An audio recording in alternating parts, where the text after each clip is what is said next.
Hello everyone, Ray Russo here, and welcome to my Money RX video. And wherever you are and whenever you may be watching this, I just am excited to share with you some of the fundamental principles of money management and wealth creation that I've learned over the 33 years in this business and in operating 6 offices in 3 states and working with literally thousands of people and seeing their struggles, feeling their struggles, and attempting to help them find solutions to those struggles. I want you to know there is hope. It is possible to start with humble beginnings and accumulate a nice retirement nest egg or even wealth if that's what you desire, if you do not violate these principles. If you stick with me as part of my community, we'll get deeper and deeper into the success and money principles that will enhance your life in many, many ways, as well as prepare you for what's to come. In the meantime, this presentation is progressive in that I start off slowly with you to set the stage for the basic principles and concepts that I'll be sharing with you. Please understand that when it comes to money, there are many hidden and dark forces that conspire against you when you're unaware of them and their presence in your life. So we'll be talking about all of them in this video. I could just about guarantee you that the information alone you're going to find very important, and you're going to want to learn by watching and also sharing with others that you care about this information and this video. At the end of the video, we'll be sharing a link that you can share with them so that they can also gain access. In the meantime, let's cover some housekeeping and then a little bit about myself. First, I'd like for you to put aside any preconceived ideas you have about money. I've seen and heard it all over my 33 years in finance and real estate, and I can tell you there is no place you are that I haven't been or experienced with clients and colleagues. You are in good hands. Second, I want you to understand that this is the beginning of a journey for you. Planning is a very personal thing. Folks have different likes and dislikes, good and bad experiences around money, different levels of risk we're willing to take and accept, and we all have the different results we're looking for. Therefore, what you will see and hear in this video is educational in a broad sense. None of it is intended or implied to be a recommendation on which to act. And if you do so on your own volition. And if you want, you can always get with me. I'm happy to help in any way I can and answer any questions that you may have about any of this information. All right, so now that that's out of the way, a little bit about myself. I can tell you there is no silver spoon that I was born with. My mom and dad divorced when I was very young. I was 7 years old, and my father was a butcher. That's what he did for a living. And when I was about 13 years old, I actually went to work with him. I only used to see him on the weekends. And one day, by accident, he had an opportunity to actually buy the business that he worked at. And he ended up turning that into a terrific business. At one point, he was making about $200,000 a year back in the 70s. If you factor inflation into that, that's the equivalent of a 7-figure income today. And so he made it good. He had a good business. It was in a great location. There were tons of people, and the store was busy from the time it opened until the time it closed. But however, he made a lot of big mistakes. And at the end of his days, he had bad health issues. And he made a lot of mistakes with his business, and he never put money aside. He spent it, he gambled, he did a lot of things that I'm sad to say really affected his life. And when he died having nothing but debt, $400,000 worth of debt. And he's probably the single biggest reason I got into this business, because I have a passion for not seeing people die with nothing to show for it. Working every day until who knows how long. People are working past 70 today just to make ends meet because they haven't prepared. And so I think that's a travesty, and I don't want to see it happen. So I'm looking for online venues like this. A reason for this video is I can reach more people with it. And so that's the purpose. And I hope you'll embrace it and learn the stuff that I'll be sharing with you today. Now, money is a lot like this riddle page. You look at it and you're trying to figure out what it means. And you can't. It's not that simple. You might get 1 or 2 if you're lucky and just stare at it long enough.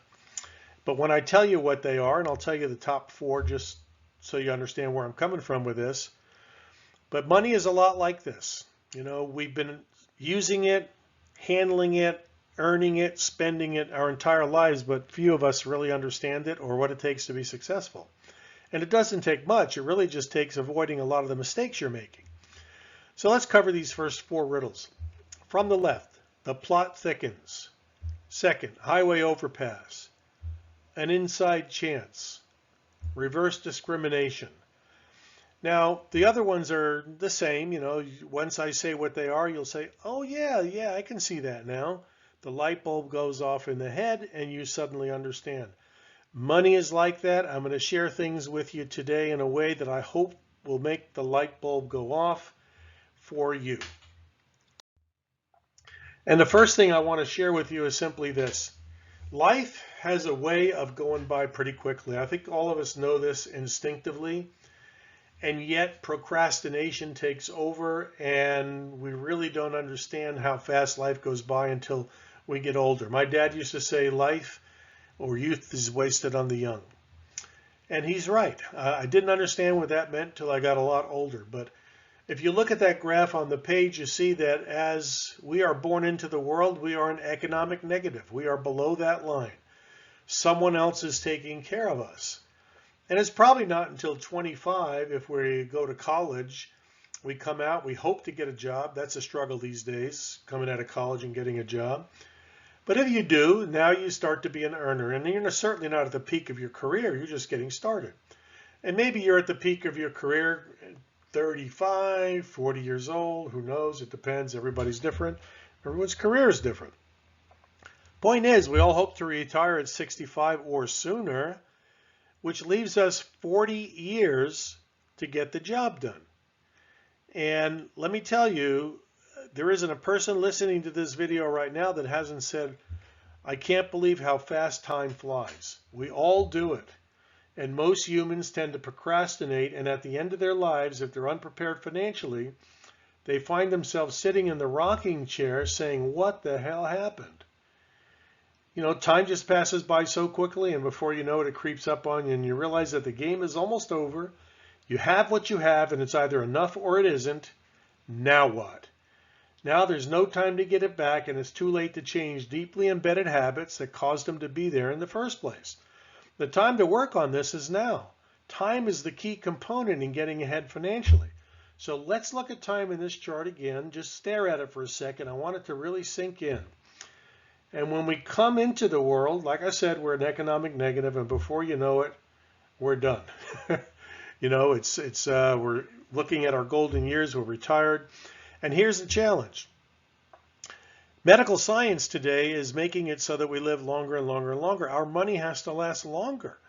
The first person to live to age 150 has already been born, and this was an article that was written back in 2013, and more so today, 8-9 years later. So procrastination is a killer to your future. Realize there's no time to waste nor continue to make mistakes. That is the message I want you to understand. So, I love this slide because the look on this little girl's face is priceless. Some people look at money the same way as she's looking at broccoli. She'd rather be having ice cream, but we all know which is the healthier choice. It's not the easier one, but it is the more beneficial one. Money is a lot like that. So your life is largely determined by the quality of options available to you and your receptivity to those options. I like to say minds are like parachutes. They only work when they're open. Money is a funny thing for people, and they often come to the discussion of it with preconceived ideas and opinions. Sometimes it's based on upbringing, and there's a subconscious connection to a deeply held belief, and other times it was just because of a bad experience, or as I mentioned earlier, it could be just cultural. So I just know that minds are like those parachutes. Be open as you can. Quality options are always there if you're looking for them. The quality of options, there are only 2 types. And my entire purpose in providing this video is to educate you so that you understand the basic precepts on which a sound financial plan is based. For without this knowledge, you are destined to make mistakes and underestimate the challenge ahead of you. Part of what I'm going to be sharing with you may be shocking to you.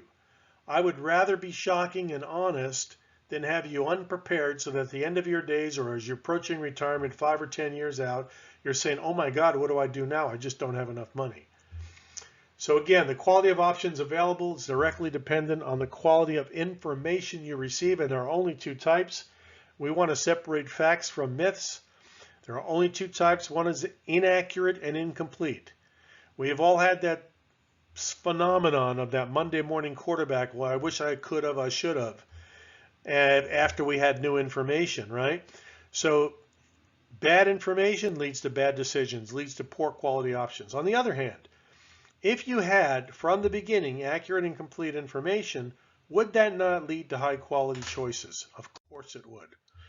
And my personal mission is to educate people from all walks of life about what money is, how it works, and what it must do to accomplish your goals.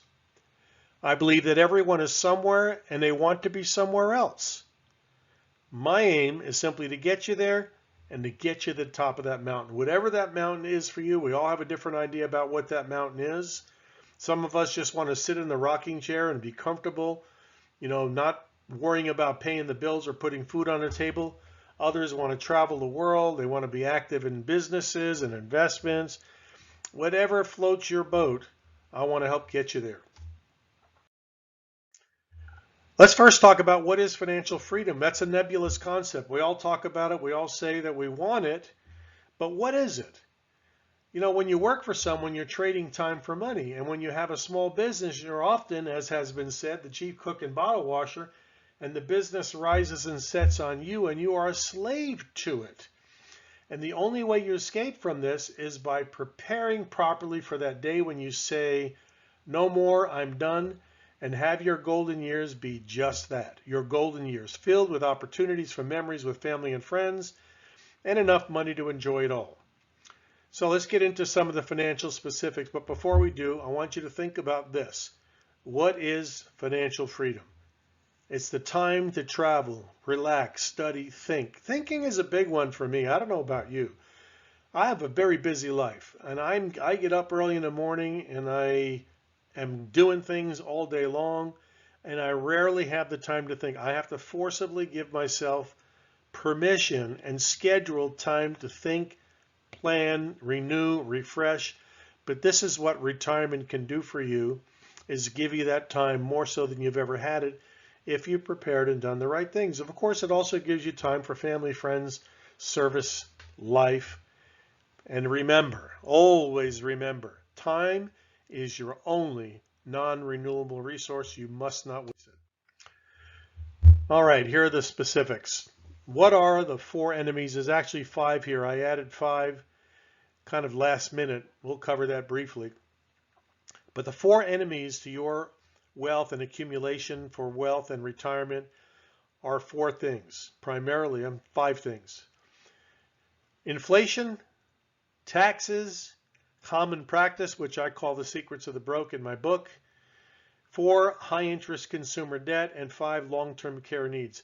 Sometimes I wonder if 5 should be number 1. In fact, the regulators are making it so they want us to discuss that before we discuss anything else because it's such a big deal. I think part of it is because they want us to privately handle those needs so that they don't have to do it to a growing population. I'm going to talk about each one of these separately and in a little more detail. Since 1971, when the U.S. unpegged the dollar from gold, inflation has caused the cost of everything to go up 613% plus by 2022. And we all know what the headlines say now, right? Where is inflation? It's getting higher. It's getting out of control. It's currently almost 9%. And it's said to go, I was reading an article just yesterday that said we're looking at probably 14% in the very near future. Inflation is the silent killer, folks. You can't see it, smell it, hear it, or taste it, but it kills you anyway. It is a hard concept to grasp because it happens usually so slowly and imperceptibly until we encounter times like we're experiencing right now, where fuel costs have doubled very quickly, and what was once nebulous is now very real. Neglecting to factor inflation into any retirement plan is just plain financial suicide. Inflation doesn't stop just because you're retired. So we need to use inflation to plan for retirement, but guess what? We also need to use it to plan into and through retirement, because you could be retired If you retire at 65 and you live to 85 or 95, that money's got to last you for 20 or 30 years, and every year it buys less and less and less. And if you don't believe me, just go to usinflationcalculator.com, plug in those numbers, and see for yourself. Now, let's talk about the rule of 72, which helps to understand and explain inflation and also the compounding of interest. If you divide 72 by the expected rate of inflation, the result is how many years it takes for the cost of living to double. Now, this is something Albert Einstein made famous, okay? Albert Einstein said that compound interest is the eighth wonder of the world, and it was this algorithm that he used to illustrate it. Now, this works in both directions. It works for you and it works against you. In the case of inflation, it works against you. So let's illustrate. If we project 6% inflation, 6 divided by 72 equals 12. That means the cost of living doubles about every 12 years. 6% is a pretty good average. It's more than that right now. It was less than that over the previous few years. But as you can see, 6% historically has been a pretty decent average. And whatever the government tells you, you can add on a few points to that because they lie. They don't tell the truth about any of this. So why is this important? If you think back 12 years ago, you could have bought a lunch for two at about half what it costs right now. And I dare anybody to challenge me on this. I figured that out in my own life with my first new car when I was a young man in my early 20s. And I matriculated it out at a 6% inflation rate, and sure enough, it's right on the money. And none of us can deny the fact that things cost a lot less years ago than they do today. And the causes of inflation we can get into in future webinars. That's a much more heady subject. I can talk for a whole hour on that alone. Just know that it exists. It's working against you. It's one of those dark forces that are working against you that you want to be aware of. Okay, you're going to want to grab a sheet of paper for this next exercise, and it is an important one. In fact, it's a reality check. This is the one I mentioned earlier that will probably shock you. But it is important you get it, and it's important you understand it and to take it seriously. So what effect does this have, this inflation idea, on your quality of life? So we must first ask and answer the question, if I were to retire today, in other words, imagine that you're wanting to retire today, whatever age you're at right now, and imagine if you could retire today, what kind of income would it take? Whether it's a need or a desire or want, you plug in the number, whatever number you want. And that's the idea, is we want to figure it out today and then factor in inflation to see what it would really need to be at the actual retirement time. So the example I use here is starting someone at age 30 with a $50,000 income, which is no big income. I mean, it's just a very modest income. I'm not trying to overblow this in any way, shape, or form.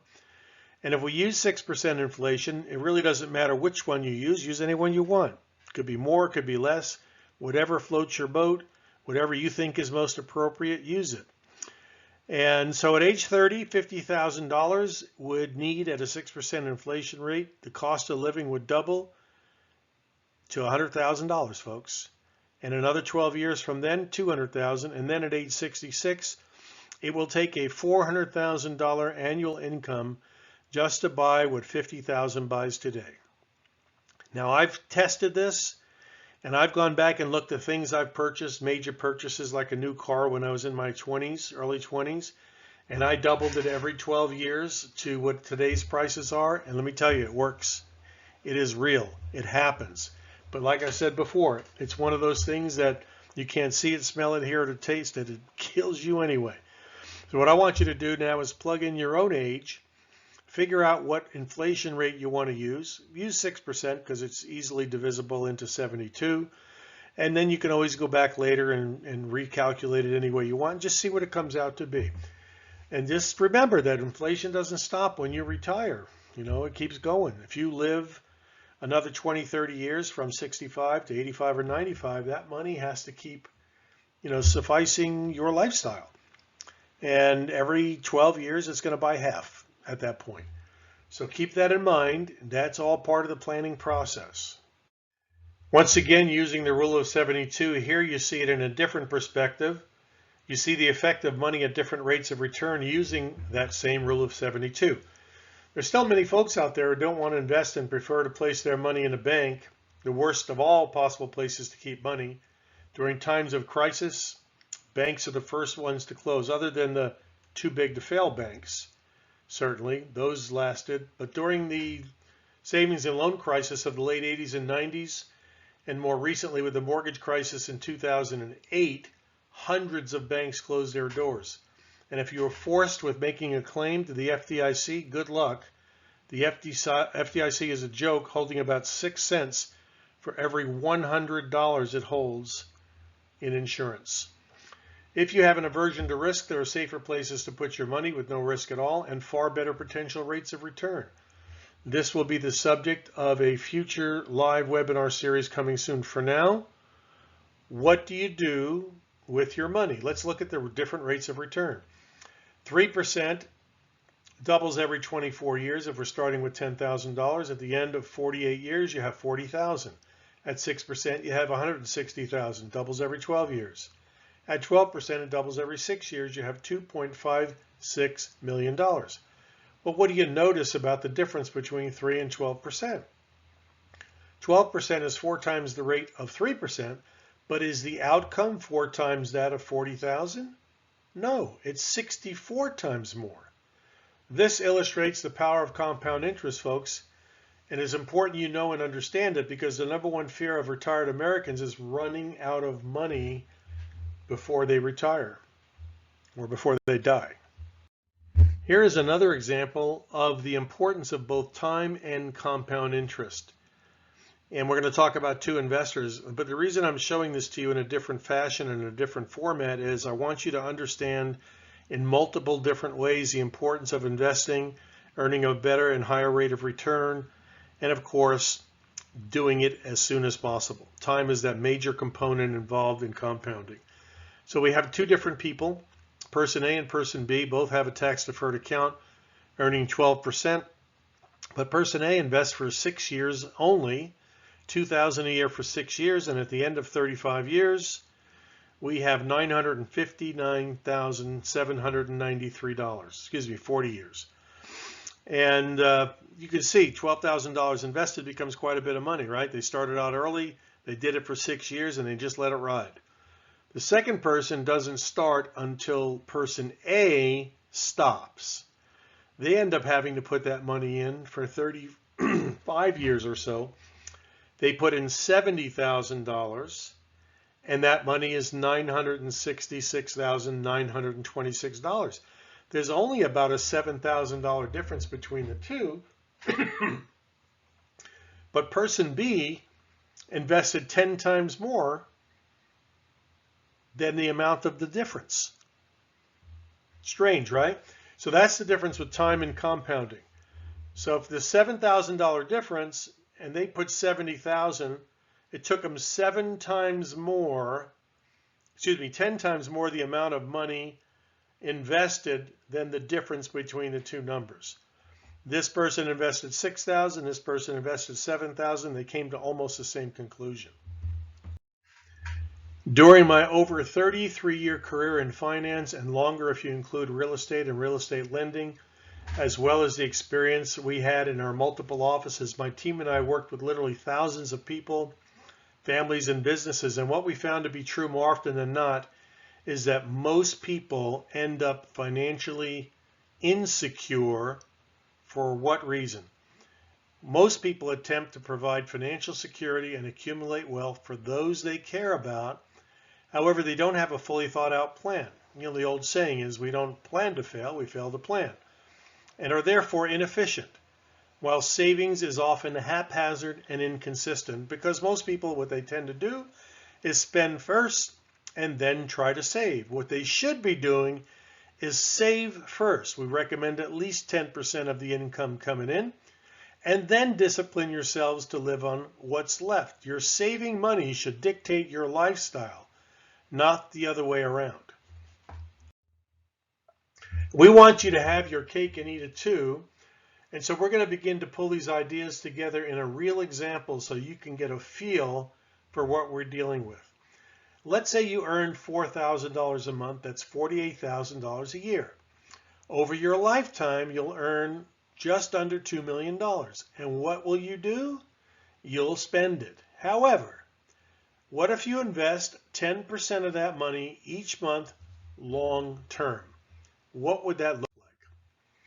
So $400 a month invested at 12%, and this discussion is not going to be based on where do you get 12%. That's a private discussion you have with your advisor or myself if you so choose. And it's just know that that's almost never guaranteed. You just have to understand, and this is the basic education we're providing, how all this works so that you have the basic foundation to take you to the next step. So $400 a month invested at 12%. In 10 years, you have $92,000, and by the end of 40 years, you have $4,705 plus. So by investing long term at 12%, if you can get 12%, your retirement pot of gold is over twice as much as you earned over a 40-year period. Folks, let that sink in for a minute. Now let's look at, is 12% really possible? On the slide there, you see a chart of this S&P index, the Standard & Poor's 500 index, which is a broad measure of the stock market. This covers the 20-year period from 2000, where we had Y2K, if you recall, and then through the end of 2019. So it's a 20-year period. So this is a big question, isn't it? Can you get 12%? And if history is any indication, unless you're educated and can do certain things and make certain decisions to improve your results, just putting your money in a mutual fund, folks, doesn't cut it. If you had put your money in this index fund, any S&P index fund, you would have gotten similar results, almost exactly.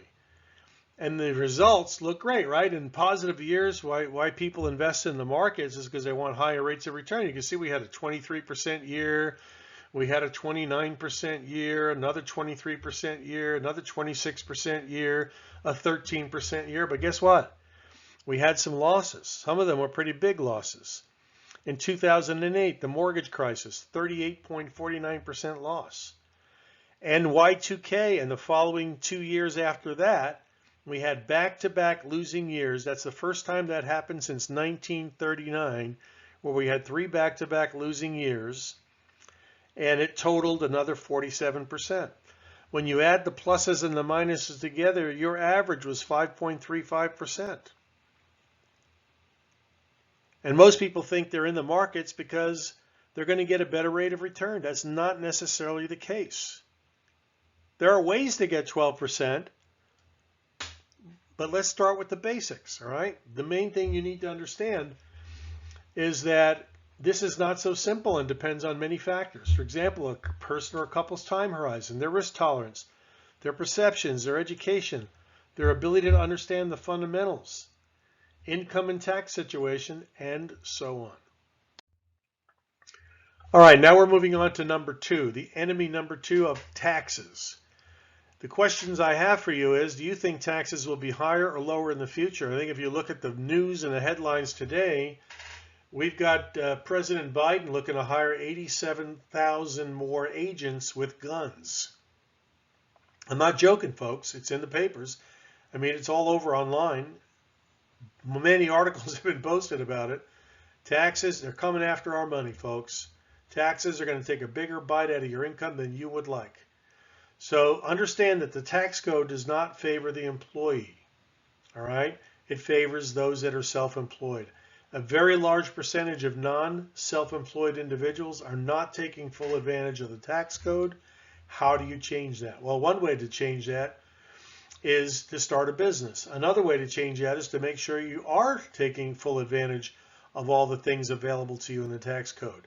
And if you're looking to an accountant or a CPA or an enrolled agent to be the single and sole arbiter of the answer to that question and to those solutions, you're making a big mistake. A lot of them will not give you a whole lot of advice. They just want to do a tax return, turn it out, tell you what they saved you or what you have to pay, and you're out the door. You have to be proactive about your taxes. So most employees are also not doing proper withholding of payroll. Refunds from the government are not a good thing. In other words, if you're getting refunds at the end of the year, don't celebrate. Don't think this is wonderful. Now I can pay for the Christmas gifts we just spent money on for our kids. Bad mentality, bad process, bad everything. When you realize what that's costing you, I explain it in detail in my book. Most folks, if they own a home, they're getting $4,000 to $6,000 a year in money they were never obligated to pay the government in the first place. If they simply adjusted their withholdings, that money would come to them. They could then invest it. At $4,000 to $6,000 a year, folks, at the end of 30 years at a decent rate of return, makes a huge dent in your retirement situation. So that's a mistake. That's a hole that needs to be plugged up. We have no obligation to pay an amount over what's owed to the IRS. So this is a big deal. And I've experienced a lot with taxes over the years, just being self-employed since I was 22. I can tell you I've learned just about everything there is to know about it. I'm not a tax person. You'll have to check with your tax person, but I'm sharing with you the insight and the experience that this is not so simple. You're probably not taking full advantage. You're overpaying your taxes in very, very many cases. We saw this over 33 years, 6 offices, 3 states. It was like a pandemic. It was so, rampant. So again, taxes. 4 major problems with taxes today, just to cover it in a little more broad sense. Let's really look at it for what it is. You earn it. What do? They tax it. Everything you spend has sales taxes associated with it. You're paying property taxes. You're paying gas taxes. You're paying taxes everywhere. Then you save it. And of course, if you're saving in a non-qualified tax-deferred type of an account, any growth that you get from it is going to be taxed. And then whatever you accumulate when you die, they're going to put it all in a pile. And even though you're dead, they're going to kick you one more time and they're going to tax it. And I can tell you that one of the big things people need to learn and understand today is they need to have a living trust, especially if they own real estate. If you own real estate, especially at today's real estate prices, and you have a living trust, you get what's called a step up in basis when you die. Your heirs do not have to pay taxes on that real estate. And you also have privacy. You also have immediate transference of the estate. And for the price of what you can get it for, less than $1,000, where an attorney would charge you $3,000 to $5,000, that link will get you an attorney-created online living trust with that discount code for $995. I suggest you take advantage of it. You all will have my email address at the end of it. If you decide to do it, I'll know it, and I will be in touch with you and walk you through it as just part of the process. So taxation again. $1 million nest egg. Let's say you've accumulated it. It's earning 10% a year. You're earning $100,000 per year forever, and you never spend the principal. At least that's just the theory, right? We don't know. 10% is almost never fixed or guaranteed, so it's going to fluctuate. But let's assume you can earn 10% on average. All right. You never spend the principal in this situation, but look what happens. What are the taxes due on $100,000? This is not exact, folks, so please don't hold me to the numbers. This is an approximation. Add to it, subtract from it, do whatever you want. You'll get the idea. It's the concept I want you to get in your head. Once you pay state taxes and federal taxes, you're going to send a check to the government somewhere in the neighborhood of $20,000 plus more if Biden has his way. You get to keep $78,420. But wait. Don't forget enemy number one. Inflation will cause $78,420 to become worth just about $19,605 in terms of buying power in just 24 years. What this means is inflation silently steals buying power and pushes you into higher tax brackets where you're going to get hammered. Right? Remember we said in the chart, a person at age 30 with $50,000 of desired income in retirement will have to have $400,000. Well, what kind of income tax bracket does $400,000 put you in? And of course, your buying power just continues to go down. you get hammered in both directions. Inflation and taxes get you in both directions, coming and going. It's not that people don't know, folks, but they know so much that isn't so. I can tell you over the 33 years I've been doing this, people have some funny ideas about money. They really do. And it's really a perception versus reality scenario. We each wear a pair of glasses, whether we do or don't. We have this lens that we see life through, especially when it comes to money. And I can tell you that it is the way it seems in many cases. Let me just tell you an example of when I speak. Probably about 10 years ago when I first heard of Bitcoin, reading an article about it, I gave it a brief read. And I thought, this is the craziest thing I ever heard of. I thought it was some sort of weird fad. You know, what's somebody trying to pull here? This was some sort of a joke, right? And back then, I could have bought Bitcoin for $3 a coin. I could have bought 1,000 of them, $3,000 was nothing back in those days. I was self-employed, making good money, no problem. Could have bought 10 times that amount, but I didn't. I kind of sloughed it off. Guess what? At its height, Bitcoin hit over $67,000. Do the math. What's 67,000 times 1,000 coins? Ridiculous. It's $67 million. So my point is simply this. If you do not keep your mind open like that parachute to learn, to be inquisitive, to want to seek answers, solutions, and possibilities, you will pass up that kind of an opportunity. That taught me a big lesson, even later on in life. That'll never happen to me again, I can tell you that. So never sacrifice financial security for emotional security is another concept I want to share with you. Some people, emotional security means getting the latest big screen TV. And every time they do, it feels good for a while until it comes time to pay the bill. And at 29% interest, no less. And if they pay nothing but the minimum, they're paying on that debt for 20, 30 years or more. So it's best to put the money aside in cash, then buy it, right? So don't sacrifice financial security because you have some emotional need. Fix your emotional challenges first. Make sure you have financial security. And what you'll find is financial security will solve many of the emotional security issues you may have. Numbers will eventually lead a person down the path of reason. This is an important one because I've shown you in a number of different ways now how the numbers don't lie. In fact, they just can't lie. Numbers are numbers, math is math. So this is common practice stuff we're talking about here right now. Earners are learners. Success leaves clues, so does lack of success. Learn these little sayings, because if you stick them in your brain, say them every day as sort of a mantra of yours, or an affirmation, if you will, it'll stick in your brain and will help develop new habits for you. Don't let unproductive habits hold you back. Develop new ones. So I'm going to read this poem to you right now. It's called I Am Habit by John DeLem. It says, I am your constant companion. I am your greatest helper or your heaviest burden. I will push you onward or drag you down to failure. I am completely at your command.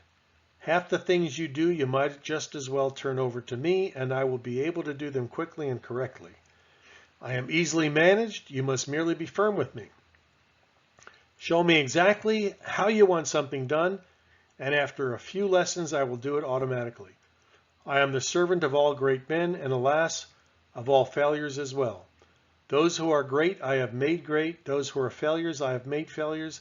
I am not a machine, though I work with all the precision of a machine, plus the intelligence of a man. You may run for me for profit or run me for ruin. It makes no difference to me. Take me, train me, be firm with me, and I will put the world at your feet. Be easy with me, and I will destroy you. Who am I? I am habit. Folks, nothing will take you to the heights of life or to the depths of sadness than your habits. Your habits are where you are right now. I want you to think about that. Meditate on it. Ask yourself, where has my habits gotten me in life to this point? Maybe it's gotten you far. I don't know who you are listening to this. But still, introspection, meditation, these things will help you to get clear. Man, remember we talked about time to think. Those are the kind of things. Stop and think about the direction you're going. Don't mistake motion for progress. All right? Be thoughtful about your decisions. Be thoughtful about your money. Be thoughtful about your planning. Work with your loved ones to help you accomplish your goals. High interest consumer debt is enemy number 4. This is a big one for many folks because it is so hard to make ends meet when you've got inflation running out of control. Everything is costly. You've got to take care of your kids' education, the groceries, the mortgage or the rent, car payments, car repairs, all that. I know, I get it. And you sometimes have to work with credit cards to make ends meet. But if you think about all the things we've shared already, if you just got more efficient, everything would be a lot easier and you might not have to use those credit cards. Because really, if you don't stop using them the way you're using them, you'll never solve the problem. You'll be fighting the debt issue your whole life. Now, why we have a debt issue in general in our society is a much bigger question. One we'll be talking about in future webinars, and it has everything to do with the way our monetary system is structured. But for now, just know there's 5 ways to handle debt. You can consolidate them into no or low interest credit cards while simultaneously stopping to use them so that you're not paying big interest and you can tackle them little by little. There are also debt mitigation companies that will help you with your debt, but they're costly.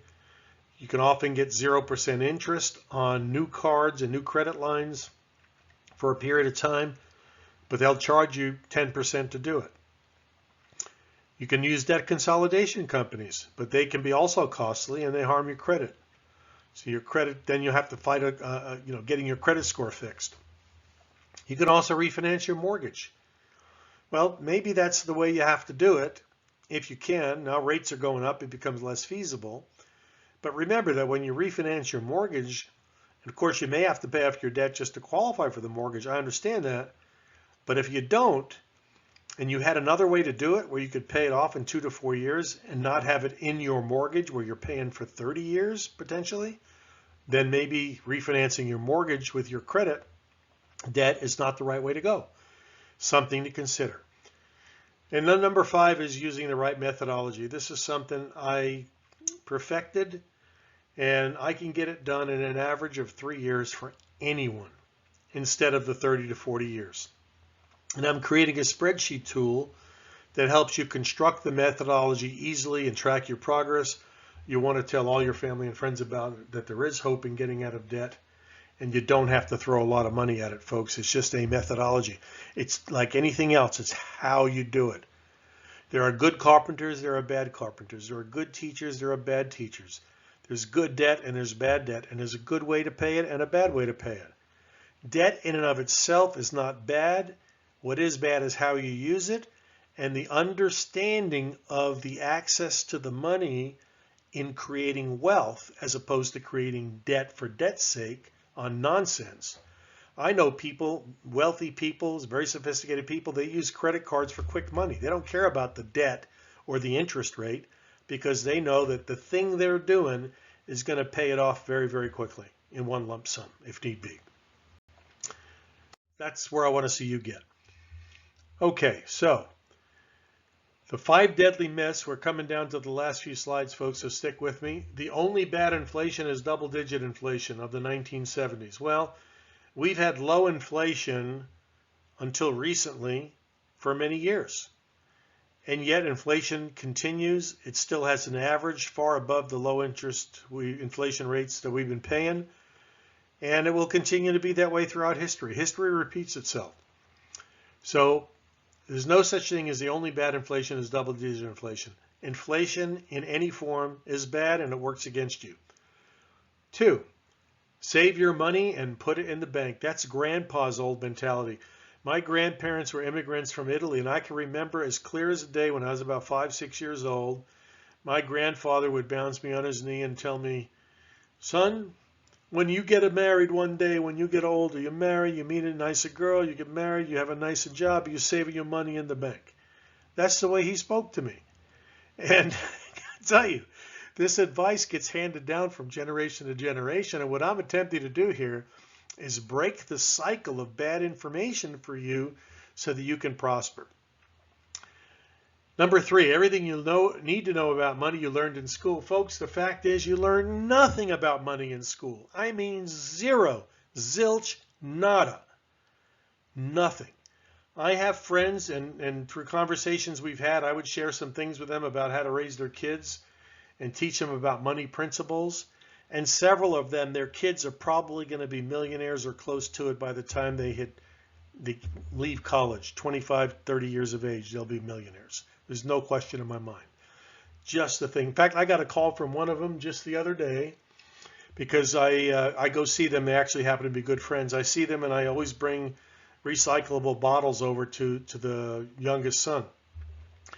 And he called to thank me because he had returned all those bottles and another stash he had from someplace else, and he made a whole $106. So what happens now is his dad takes that money and invests it for his son.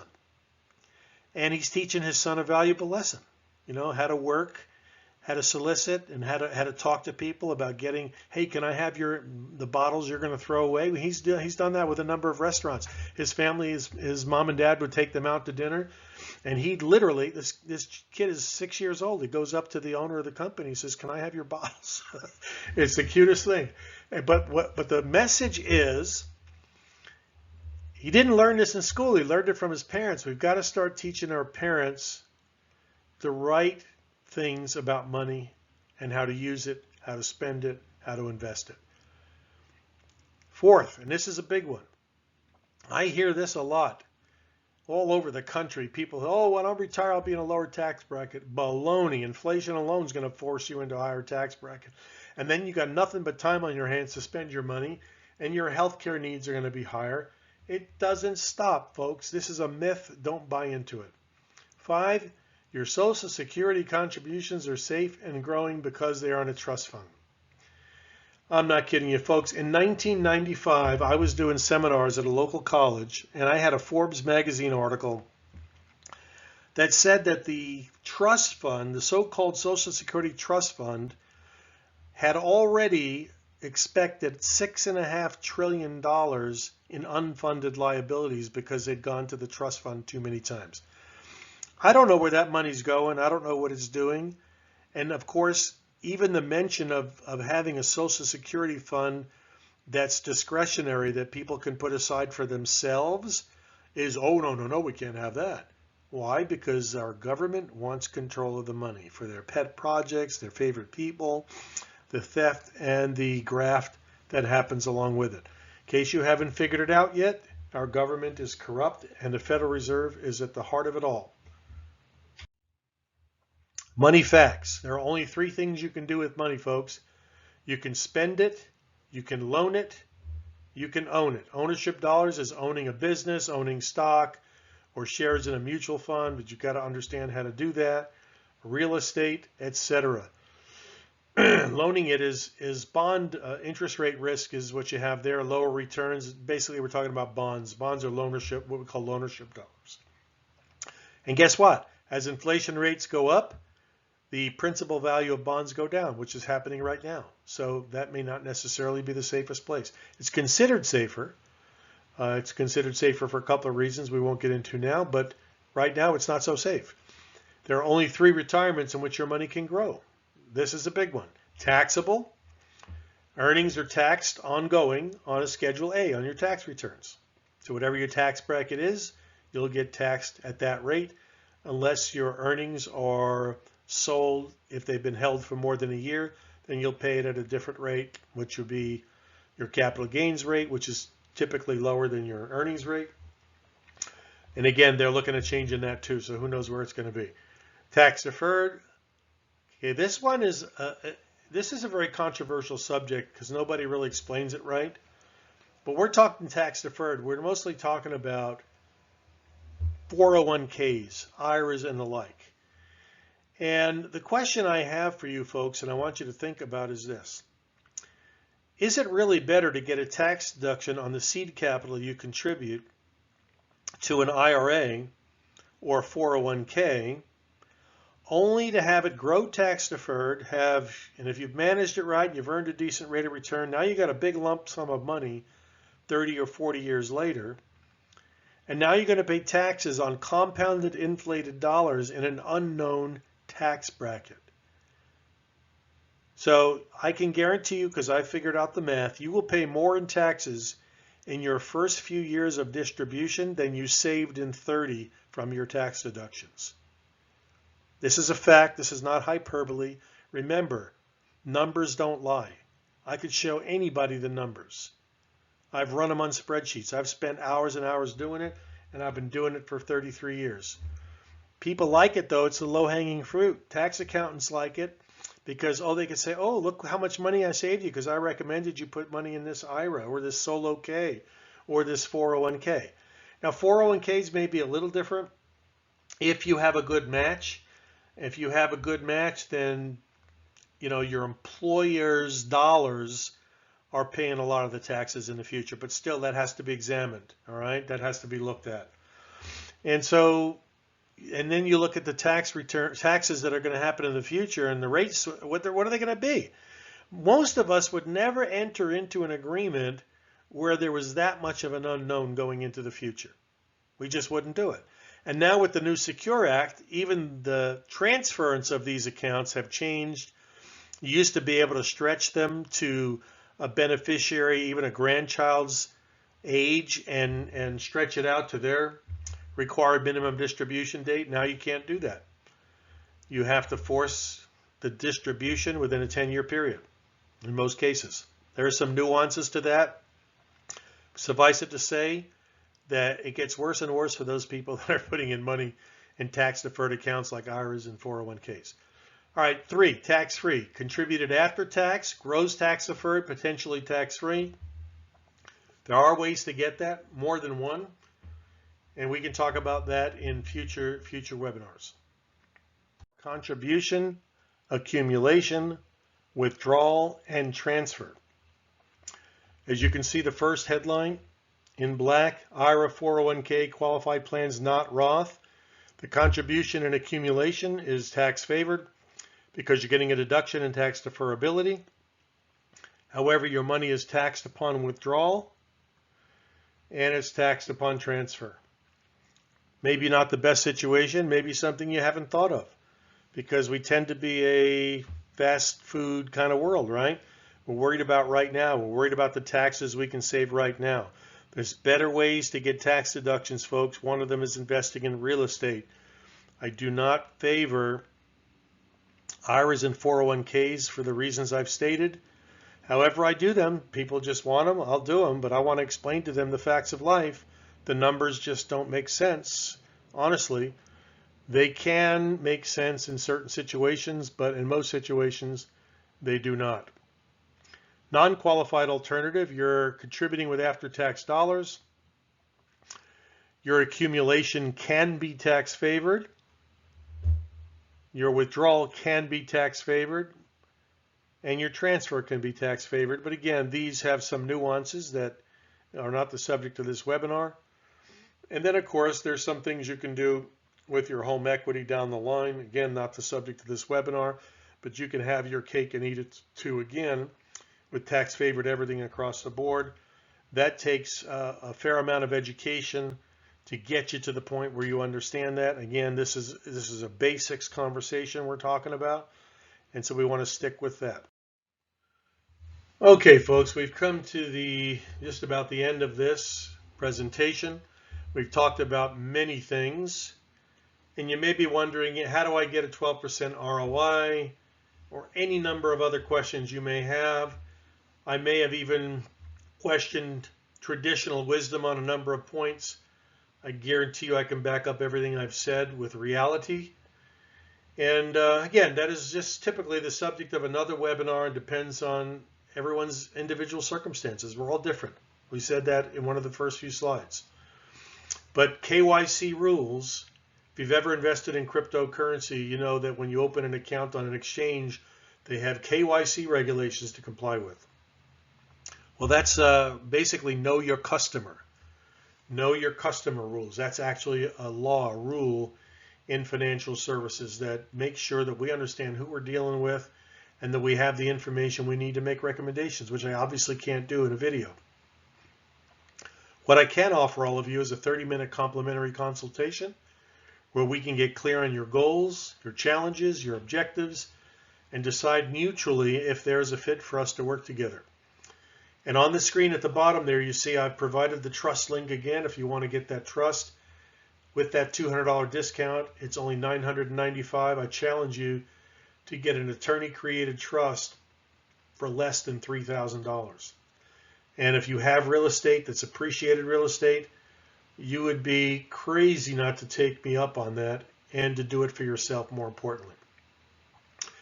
And I have a appointment scheduling link right there that you can make a picture of and just type it into your browser and you can schedule time with me. I would love to have a chat with you, get to know you a little bit better. And I want to thank you for attending. Remember to stay plugged into my community called growinc.club, where I talk about tips, tricks, ideas, and basically knowledge. I want to grow you as people. I want to grow you into leaders. I want you to demand from yourself a lifestyle of abundance and mobility. And with that, I sign off and I wish you luck and I hope to hear from you soon. Take care.